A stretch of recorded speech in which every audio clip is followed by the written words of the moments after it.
Well, and I think that's why a lot of us have gravitated to you is your commitment to wanting to learn, but also your commitment to actively being social online. And what it is I hate to say it, but there's a lot of dealerships that aren't actually social in their social efforts.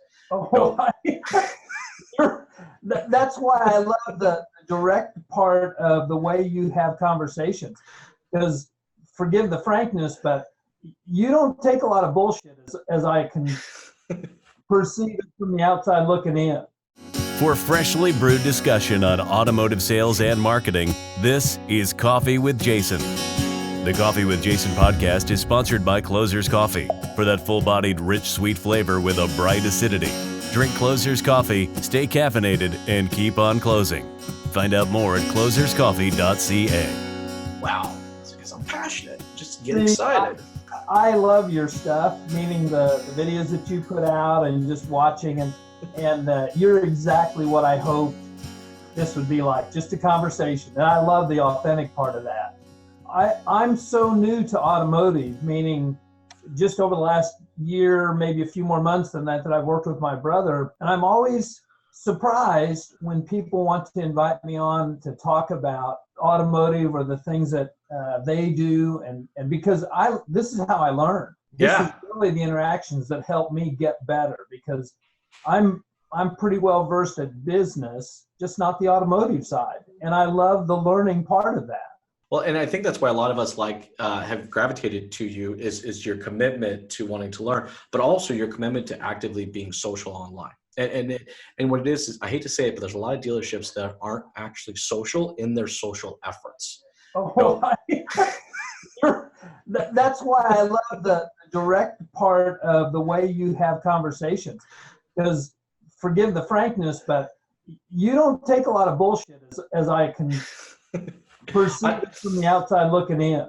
Yeah, I've been kind of known to use choice words and get a little passionate about certain things. And so I wasn't necessarily on the racing side. I was on the competitive show horse side, but it's the same thing. Similar, yeah. And as much as the horse needs to be focused, the competitor needs to be the same thing. You know, the analogies are just, you can just go all over the map. And one for me is, I have a longer story about a situation where the gentleman that I happened to work with at the time, we lost the keys to our tack room. We couldn't get to our tack. And so we improvised, and we had a really good day in the show arena. And the next day, there were 20 other trainers who used our improvisation technique.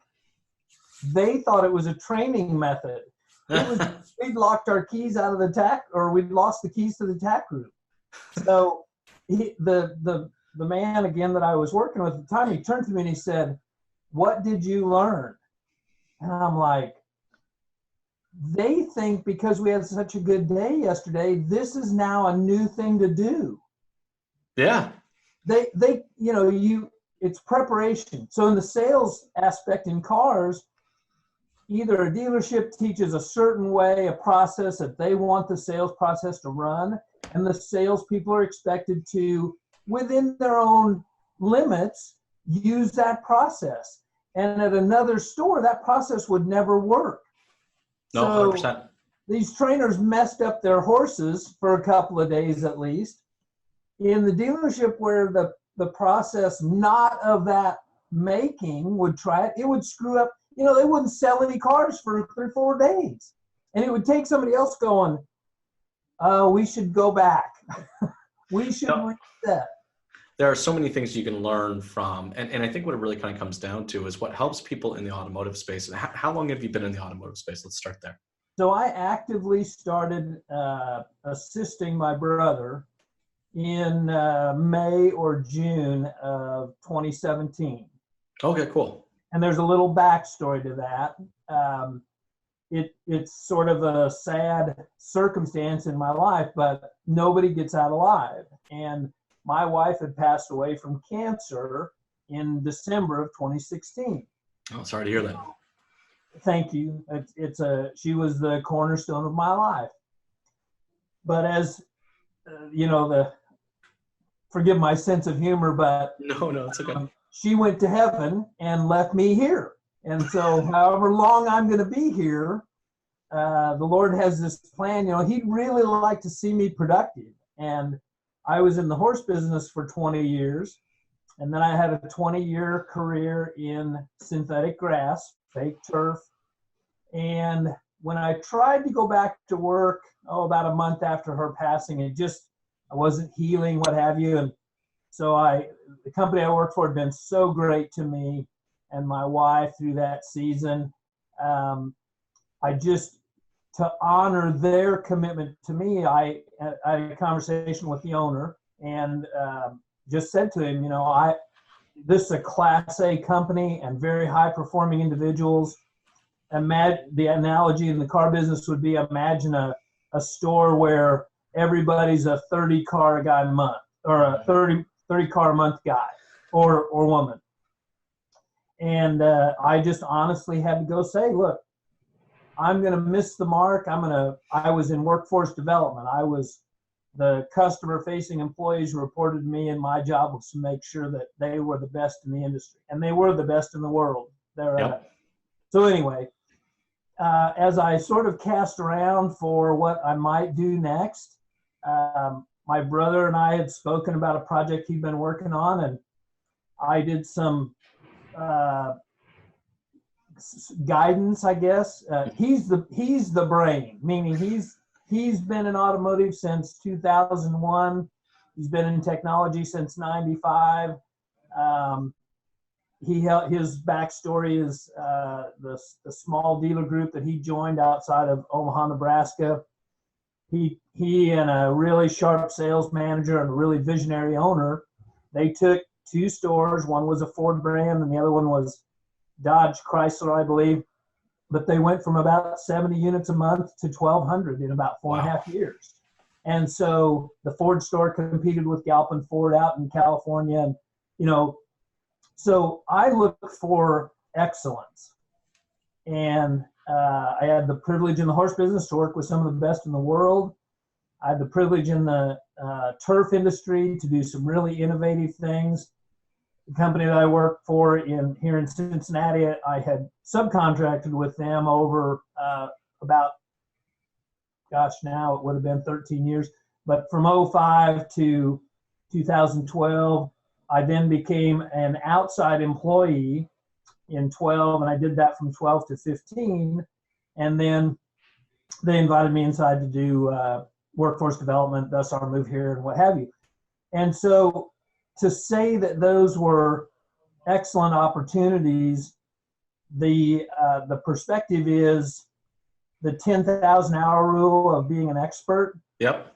So I became known as a subject matter expert, but I was always learning. I didn't want somebody to say, oh, you're the expert at this. And I didn't want to say to other people, you should listen to me because I'm an expert. No, let's learn together.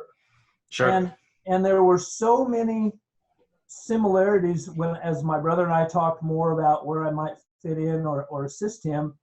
It just became pretty clear that I could help bring this project to fruition and be a small part of that. Because again, without his knowledge, experience, dedication, I was just going to be I wouldn't have been very helpful. So I think it's cool. Look, you've had a lot of experience. Yeah, that's your brother. A long story, and a simple answer would have been, I've been in automotive about 1.5 years.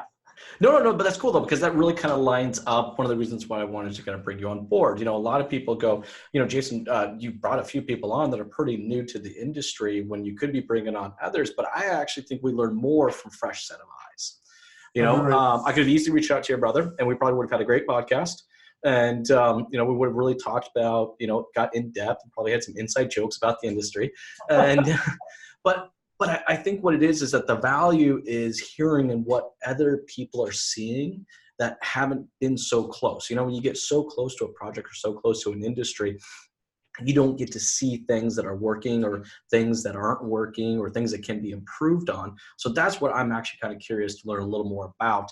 You spent this 1.5 years now diving into this automotive adventure for yourself.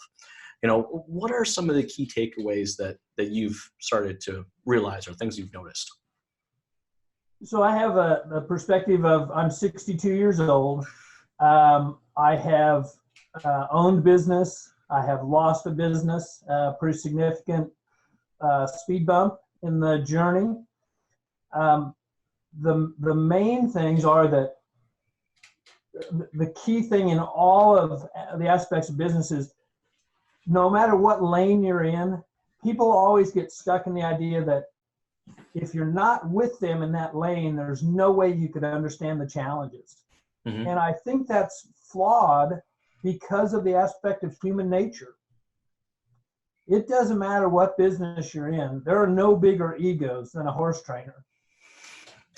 Except when you get into automotive. Automotive salespeople, I think, can be right up there. But right there's that's the aspect. The way you set this up, I agree completely, because people, when they would, in the horse business again, when people would come and either they'd want to buy a horse from me or they'd want to send a horse to me, if they were beginners, meaning never owned a horse before, their child had never taken riding lessons, what have you, they'd always start out with, we really don't know anything. I said, oh, I'm so glad you're here, because you get a chance with no bias to comment on what you see happening. And when you can get somebody to engage in that idea, I don't need to know what your business is. I just need you to be a talented observer and share with me what you see. Because those, whether you call them virgin eyes or unbiased, whatever the term is, they are the most valuable aspect to learning, because not only are they unbiased, if they're the right individual, they're unafraid to share their opinion with you. Mm-hmm. And the risk there is we could really learn something that could assist our business if we're willing to listen. No, 100%. And that's why, I like kind of our close niche group I call on LinkedIn, and you know which group I'm talking about, right? And I think we're doing relatively a good job of that. I think we just kind of continue to expand on that. And in any way that I can help, you guys enhance your message and your content to help encourage others from learning, I think we can all collectively learn together.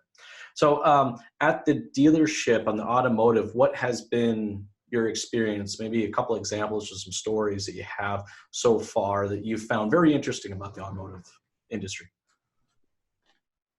The perception, there's a small, and this is true again in any industry, but there's always this small group of detractors, and they want to tell people, you're doing this wrong.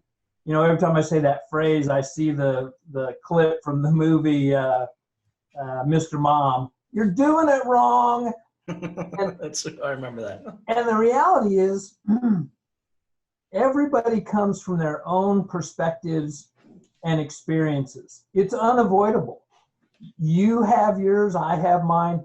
The thing that I've been so fortunate in is to attract and be able to share the engagement of your invitation. Just like this is the next example of this thing, the willingness of people to share. Yes. And the idea of, I've never met a dumb GM or dealer principal. Now, I haven't met everybody by any stretch of the imagination, but the idea that these people are dumb or stupid or ignorant or don't want to learn or make their business better, that part you just got to go, oh, so that's that 2% out there that's always going to be negative or of course, what have you. And then there's the,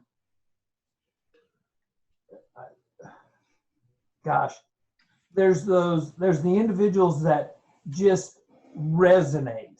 And I don't know if this is, I don't know if you want to edit this out later or something, but there's a guy that I met he used to be at a store here in Cincinnati. Yep. His name's Dan Cummeth. Okay. And when I was a year ago, literally this time a year ago, I was trying to figure out, well, gosh, I'm right here in Cincinnati. There's all these automotive stores. How do I meet some of these people? What's the best way? Mm-hmm. And so the auto show was going on here in Cincinnati, and I thought, well, I'll just go down and introduce myself and see if anybody will talk to me. And the way I met Dan, he had some of his people were at the auto show, and I handed one of them a card, and I said, do you think if I called or reached out to him that he would call me back? And the guy goes, oh, Dan calls everybody back, no matter what. And I thought, well, I'll give it a shot. So he's a GM, and sure enough, he returned my call. He was the first one out of, I don't know how many hundreds of calls. He called me back. Wow, that's very cool. Sign of how bad my approach was. But eventually then I got to meet with him and sit in his office. We never talked. We talked briefly about the idea that I'd like to maybe be able to assist him with digital marketing and some of those kind of things. But 95% of an hour that he gave me was spent just talking about leadership. Sure. And he's such a powerful leader. I exchanged a book with him. He's moved to a different store just recently in Milwaukee, but he was always so gracious with his time. He's a class act in every way. And the idea of his willingness to spend that time with me, meaning a complete novice, probably was never going to do any business with him, but he was so gracious about that. That sticks with me. And there's a small relationship that's grown. It's going to be hard to maintain it over the distance, but sure, that's an example of that's a leader, because knowing he would do that for somebody that has no impact in his store, you can imagine what he wants to do for his people. Well, and I think there's a few of us that are out there that are like that. I've been graced with the ability to make a living, Mm-hmm. an entire livelihood just out of the automotive industry. And I'm at that point now in my career, where I want to be able to pass any chunk of that I possibly can, on to others, and it's, so it sounds like, I get along with Dan very, very well. But I think what it is that a lot of us salespeople, and you being a salesperson as well, right, Mm-hmm. is that we have the intent to want to help and serve others. So I think it kind of comes natural. If you're a real practitioner, and you have a passion about sales, really behind that is you want to help those people. You have the intent to serve those individuals and their needs and their wants and so on. And then we get a little bit of a high out of that. I mean, honestly, I got more of a high out of the smiles and enjoyment that my customers just got from buying the car than I did out of my commission checks. It has to be servant-led leadership.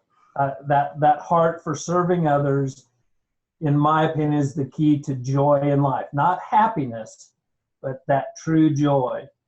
And the place where, again, it became manifest in my own life was the first half of my horse career, I spent chasing awards. And I had some really good horses and talented stock and was able to achieve some of that. I would trade every one of those awards for the feeling that I gained and learned how to gain when I could assist someone else to empower them to achieve those levels of success. And that's what I hear in what you said, because we share that. It's fun. Like, we have fun doing it. We get a kick out of it. It's what gets us going and, gets us high on our, that's our supply. We get high on our supply. That's our supply. Exactly. So now you're taking this experience and you're helping the dealerships. And I want to learn a little bit more about how you're assisting dealerships in some of the way they develop out their culture and in some of their marketing. Let's go in a little more detail about how you're helping out dealerships right now. The key that we offer, again, with my brother's experience, is when he began his automotive career, he was hired to lead the technology development for this small group.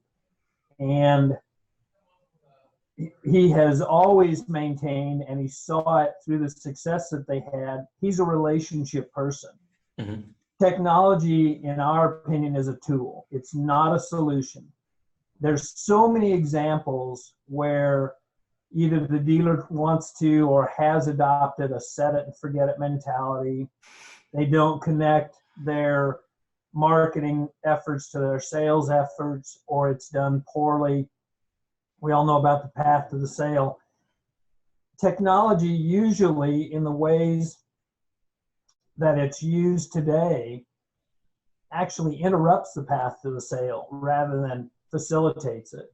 It can create these chunks, these little, what I call them, mountains and valleys in between the process to the next process. Yep, 100%. Exactly. Yeah, and whether it's a speed bump or a mountain, either way, it's a distraction from the intent that the dealer has. Ultimately, their goal is to what? Sell more cars. Sure. But with the narrative around technology, I just had this conversation this morning with another professional in the industry. And this individual has a significant background in technology.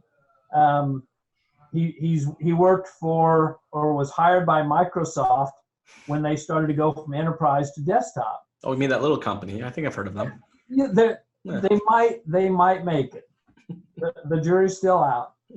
But his technique was to build relationships with his customers, and he landed a big sale and got chewed out by his sales manager because he asked questions instead of, I think the phrase that he used was, his manager yelled at him and said, "We're Microsoft.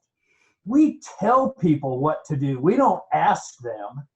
And remember, this is on the heels of him making one of the largest sales in the company's history at that time, in this new division.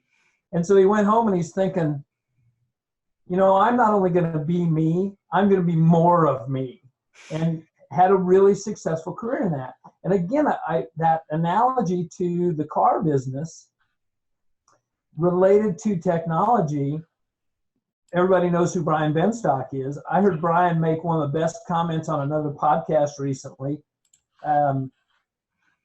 He had 2 points. You know how many cars the average salesman sold in 1982? How many? His answer was 8 to 10. Now, I didn't fact check him, but he's Brian Benstock, so I'm going to take him at his word. His point was, you know how many cars the average salesman sells today? 8 to 10. So in 40 years, almost 40 years, we haven't changed anything. All of the narratives around how to do this better, how to use technology, the average is still 8 to 10. Now there's guys that are selling way more than that, but they're the outliers. And there's dealers that are selling way more than what that average would amount to, given whatever X number of salesmen. You got 6 salesmen, okay, you're selling 48 to 60 cars. You got 20 salesmen, you can do the math. Yep. But the thing that really struck me was the idea of all these different salespeople focusing on building their brand. And I'm not knocking it. I'm just offering a guy who's well respected in the industry. Here's his opinion. He said, "We've made our salesmen busier, but no better." And that's a paraphrase. No, that's very true. We don't even know that they really know how to sell a car. And we're also adding then the idea, by the way, you should also build your own personal brand. Well, the thing is that you can't just, it's just same thing as developing and training, a horse. It's yeah, that's what we're going to call ourselves people horses. So let's use that analogy. But there's some truth to it, right? You have to create a routine. All right. You have to define, what you're actually trying to do or why you're actually trying to do it. What it is what you end up getting is you're getting people out there that they're calling it branding, they're calling it social media, but they're just saying crap for the sake of saying it. There's not a lot of intent or value behind what they're actually saying. So, I think salespeople need to be branding themselves, but they understand that branding is providing content that others find valuable, not are self-serving for yourself. Do you know what I mean? Dead on, 100%. and the aspect of when at the same time that I looked at the idea of being able to assist my brother, by the way, his name's John. I should just say John instead of my brother all the time. There we go. I'm not, I keep telling him, look, be the wizard behind the curtain.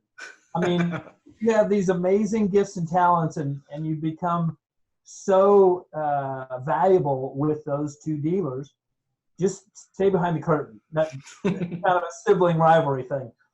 But the key to content that I've learned, and I'm still even though I put some stuff out there on LinkedIn, I'm learning every day about, most importantly, maybe what not to do.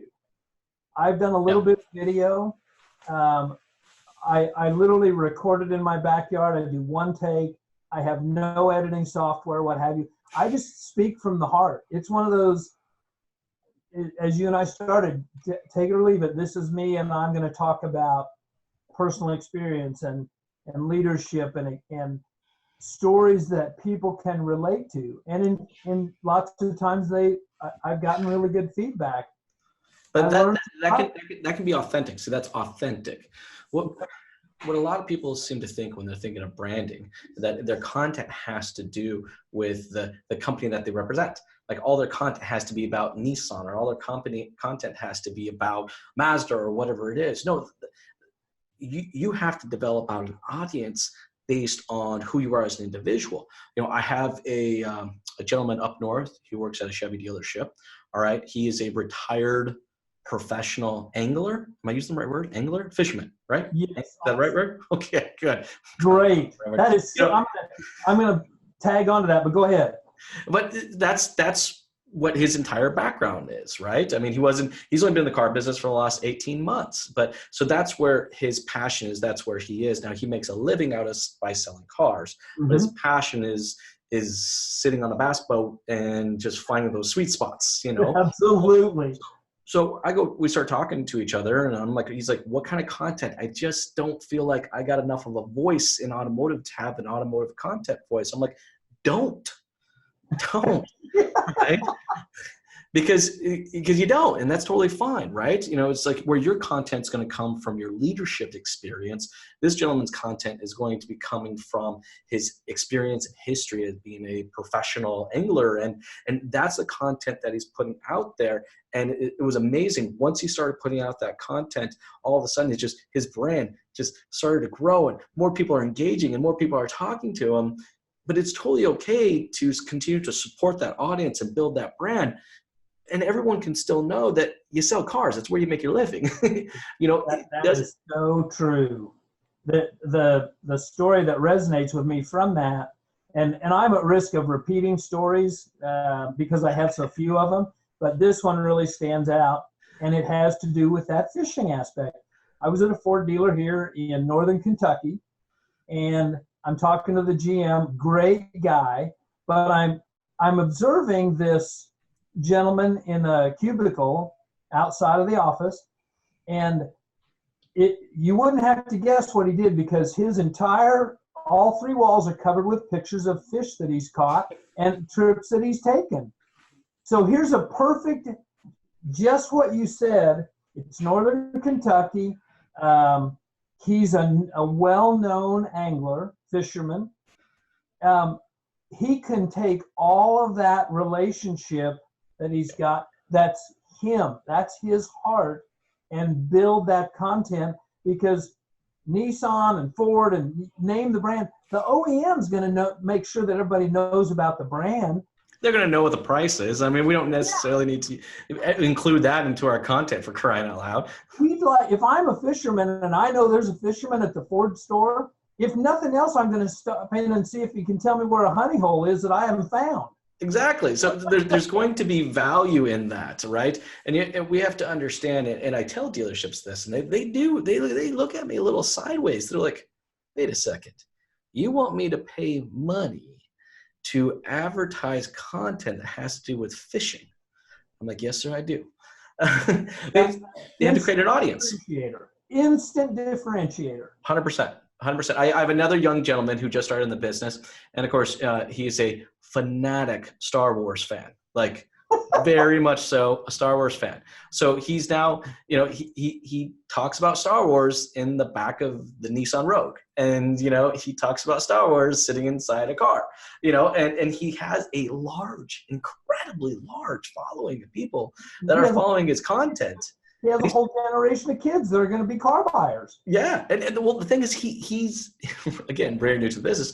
He's getting referrals from his Star Wars fans. That does not surprise me for an instant. That's a perfect example. Look around your store, and you may think it's weird, or I may think it's weird, but if there's some grouping, if there's some person, male or female, that has something unique about them, here's a great example. There's again another store here in Cincinnati. We don't do business with them, but I think they have the best online ad that I've seen maybe ever. And the backstory is the woman in the commercial, she happens to have this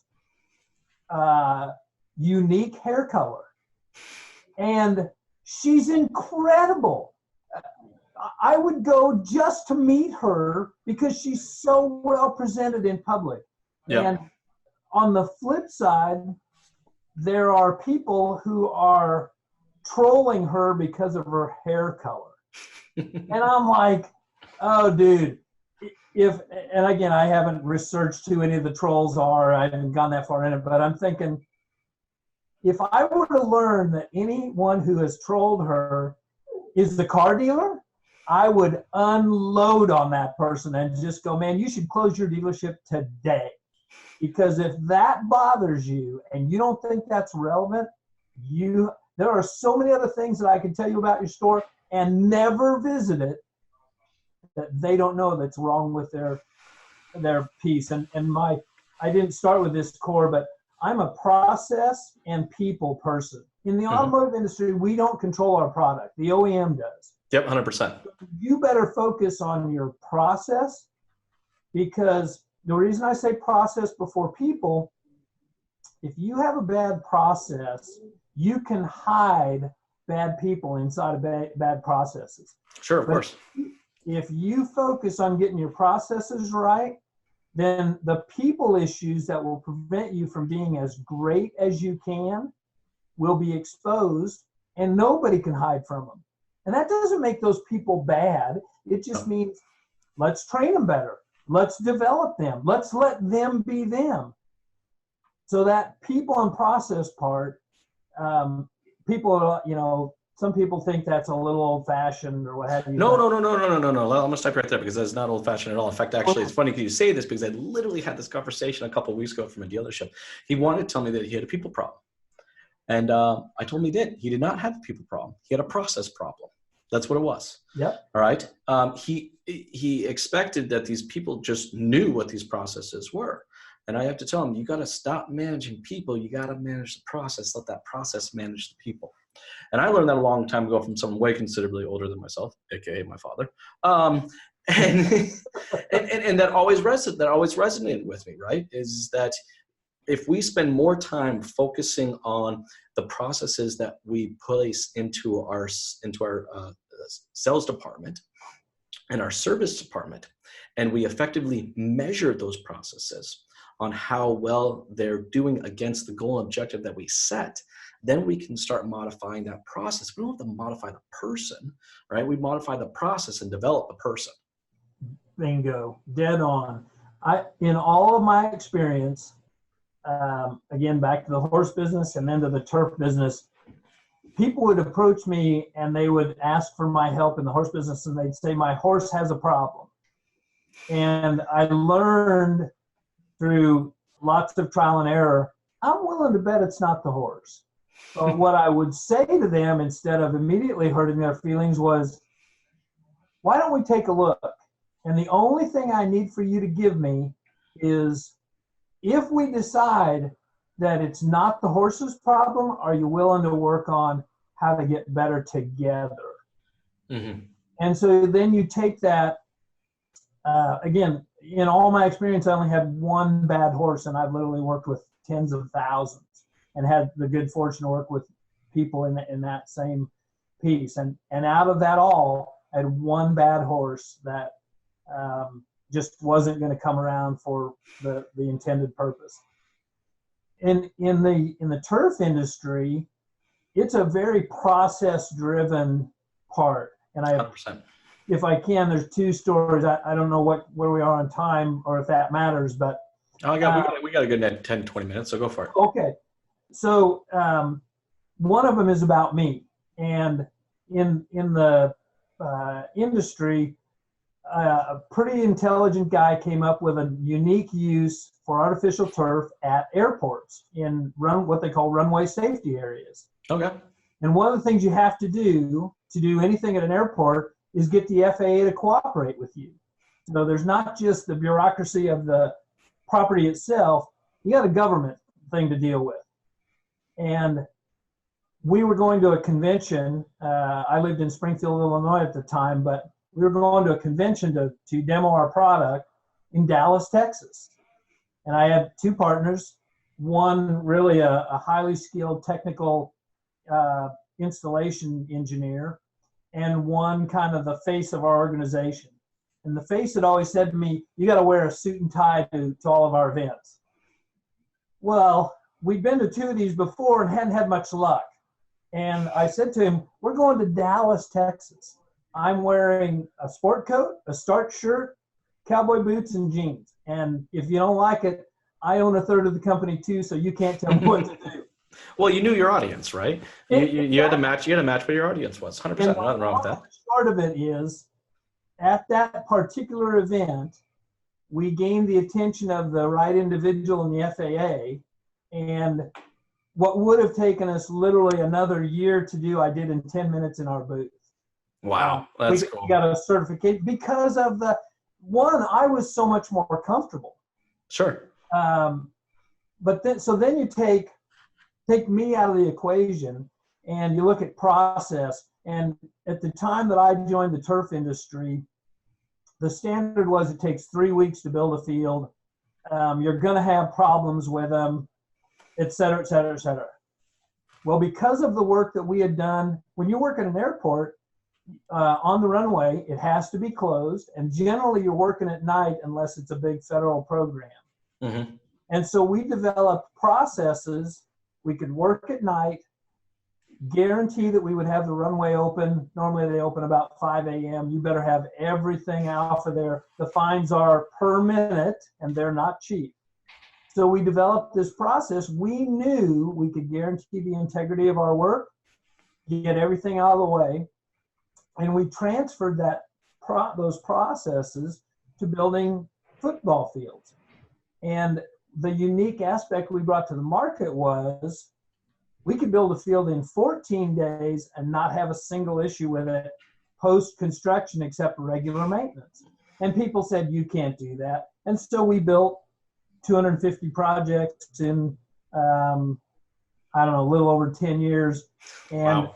had the reputation of, we don't do callbacks unless because we didn't have to. We did maintenance calls, et cetera, for our service, but the callbacks, our process was that good. Yeah, and that's where dealerships can really kind of learn from your knowledge and your expertise. Is there's just, I hate to say, there's a huge lack of processes for a lot of dealerships that I visit. No, get me wrong, they have great intentions. But, it's like I'll ask them about a delivery process. They go, okay, we got one. I'm like, okay, cool. Where is it? I'm waiting around for it. Well, everybody knows it. Everybody knows it. We don't know it. I'm like, okay. You know the story goes. I go downstairs. There's 6 different sales guys. I'm getting 6 totally different variations of whatever the hell that process is. Yeah, please don't take my chuckle as sarcastic. No, that's totally cool. It is that aspect of, well, walk me through it. I'd like to see it. And the idea that if you teach someone something that they retain it, that's not how it works. It's retained by constant training and practice. We don't send a Navy SEAL team in anywhere that hasn't done the drill they've had topo maps and geographical overlays, and they've had exact dimensions of the building because the satellite from space can pull that, and they practice in that. That's a kind of an extreme example, but that's actually a great example, because that is literally to the type of precision that we actually need to bring in to our dealerships. 100%. The very first time that my brother walked me through the walk around, so the trade evaluation walk around, the way that I test myself is, of course, sibling rivalry. Hey, let me see if I can do it back to you, and you can see what I missed. Here you go. And so he gave me a pretty good grade around it. Granted, we're role playing. It wasn't like I was learning to sell cars, but there's the point. It's the fallacy that people use to using the excuse, I don't need to change because you don't know how to do what I do. Whether they want to use the people who do or people who can't do teach. Yeah. Well, I'm 62 years old. Show me what you don't think I can do, and don't make me learn your job. One of us is going to be irrelevant at that point. So kind of off on a tangent there, but no, that's totally true though. It's 100%. It's that, and the key, which you already know, and I'm sure that you teach, the shift has to begin at the top. Yep. No one is ever going to follow somebody who's not willing to hold them accountable, offer them the support, walk alongside them. Because another example from the workforce development days, I'm pretty good at identifying talent. I don't use a script per se if I'm interviewing people, but we would hire 20 to 30 summer interns, usually college guys. Mm-hmm. And my interview process takes about 10 minutes. And I can honestly say that I missed, I think, twice in the 2 years plus that they did that specific workforce development job. And one of the key people in the company, we were down to the wire of getting a couple more people one time, and I hesitated on one individual. Normally it's either yes or no. I mean, I either know and ask questions. I don't want to give them any rope to support themselves on. It's pass fail. And this particular individual, I hesitated, and I just said, just wait till the background check comes in. If it's another day, we're not going to lose anything. Yep. I saw him a couple days later. And he comes up to me, the employee, not the interviewee, and he says, "How did you know?" And I'm like, "Know what?" And he said, "The dude's background was horrible. There's no way we could hire him." And I said, that's why I said to hesitate. I didn't know, but my gut said, yeah, I couldn't give you a yes, so we better wait and do our process. Yeah. If we'd have panicked over I got to have 2 more guys to fill the slots, I'd have hired him and run him through everything, and then I'd have had to let a guy go, which is not a big deal to me. I can fire you just as easy as I can hire you. But it costs money, it costs time, and I think that's where, and I'm glad where this, I call these jam sessions, because I'm glad this is kind of where it went, right? Was, it really shows the value in the dealership taking the time to develop out those goals and objectives, and then create the processes that are going to help them meet those goals and objectives, understanding that the first set of processes that they create will not be the last set of processes. Bingo. It's only a plan, and the plan's going to change. That's right. I mean, this is a marathon, not a sprint, right?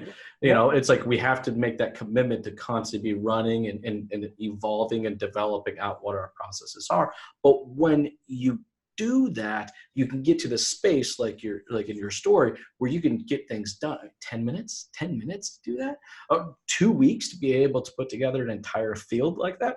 The only way you can be that effective at something is with process. And if we take that and embrace that same type of passion and educating ourselves and embracing our processes into our dealerships, so there's a magical things that can happen. The last part of that magic is, that having the right processes produces the ability to have accountability. Yes, 100%. Without all those other things are useless, and unless you have excuse me, unless you have the leadership that will hold people accountable. Because, go ahead. No, because I also think, so speaking on that, on the form of leadership, I think that's what a real leader is someone that has taken that time to understand, to develop these processes, to maintain these processes, and then make sure that those processes are giving their staff direction. That's what, in my mind, what a true leader is. You're exactly right.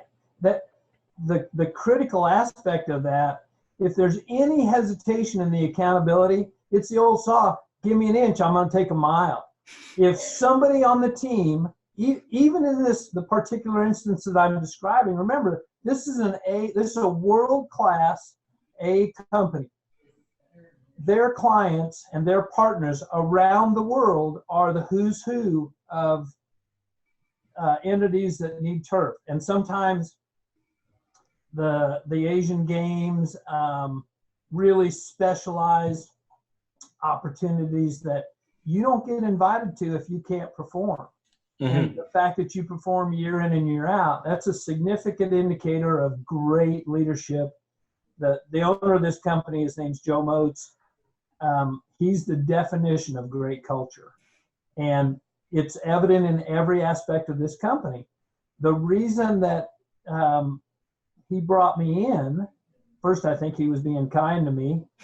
He saw a need to develop. And when I first joined forces with him in 2005 as a subcontractor, the first time he tried to hire me was when I changed entities 3 years later.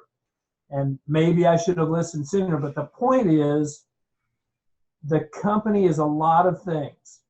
Known for their excellence, renowned for their quality. They can get it done. If you've got a tight timeline on a turnaround, they get the shot. And normally, again, it's not they work in no bid situations. So that means, again, they maintain that. The single greatest thing that we're known for around the world, and they're like I say, they're a small Cincinnati-based company, but they're known around the world for their culture. The people who work with them, there are companies in Australia who send employees from time to time to work with us just to see that part in action. Well, culture is an incredibly strong thing that I think every company needs to go after, but it all comes from a core foundation of process. Yes. If you don't have those processes defined and you're letting those processes give your staff direction and letting those processes continue to develop and get better, the culture is kind of the byproduct of what happens when, the staff and those processes meet, and then that magic happens, right? And then, and it literally, it empowers people now that they understand the process, they understand why they do the process, the reasoning behind it, and each now staff member gets empowered with that, so that when they get into a situation where it maybe isn't a written process, they know what we're trying to achieve as a company. You're so, again, you get it. I knew that before we got started, just from the again, things that you've shared on LinkedIn and your writings and your videos, that's the only way that a company can grow organically. And I hate buzzwords like that, but it's the truth. People use it, they say, oh, we're organic. No, you're not. You're a copycat. If you were organic, you'd have your own identity. That's right. And the identity, the culture, the presence that the customer feels. I referred to Dan Cummuth earlier in the conversation. When I walked into Dan's store, I'd never met him, but between the gentleman who said, oh, Dan calls everybody back. I walk into his store, there's this feeling of warmth. Everybody that I met prior to meeting Dan looked me in the eye, greeted me.